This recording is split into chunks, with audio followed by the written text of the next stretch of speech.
ಇನ್ನು ದೊಡ್ಡಬಳ್ಳಾಪುರ ಠಾಣೆಯ ಆವರಣದಲ್ಲಿ ರೌಡಿ ಪರೇಡ್ ನಡೆಸಲಾಗಿದೆ. ರೌಡಿ ಶೀಟರ್ಗಳಿಗೆ ಖಡಕ್ ಎಚ್ಚರಿಕೆಯನ್ನ ಅಲ್ಲಿನ ಡಿವೈಎಸ್ಪಿ ಅವರು ಕೊಟ್ಟಿದ್ದಾರೆ.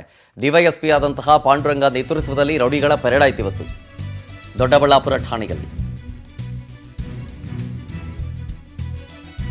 ರೌಡಿ ಶೀಟರ್ಗಳಿಗೆ ಖಡಕ್ ಎಚ್ಚರಿಕೆಯನ್ನ ಕೊಟ್ಟಿದ್ದಾರೆ ಡಿವೈಎಸ್ಪಿ ಪಾಂಡುರಂಗ ಅವರು.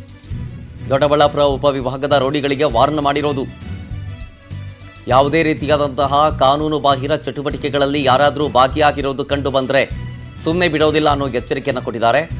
ಕೇಸ್ಗಳೇನಾದರೂ ಮತ್ತೆ ಜಾಸ್ತಿ ಆಗ್ತಾ ಹೋಗ್ತಾ ಇದ್ರೆ ಡಿಸ್ಟಿಕ್ಕಿಂದನೇ ಗಡೀಪಾರು ಮಾಡಬೇಕಾಗತ್ತೆ ಅನ್ನುವಂಥ ಎಚ್ಚರಿಕೆಯನ್ನು ಕೊಟ್ಟಿದ್ದಾರೆ. ಜೊತೆಗೆ ತಮ್ಮ ಜೀವನ ಶೈಲಿಯನ್ನು ಬದಲಾಯಿಸ್ಕೊಳ್ಬೇಕು, ಸರಿಪಡಿಸ್ಕೊಳ್ಬೇಕು.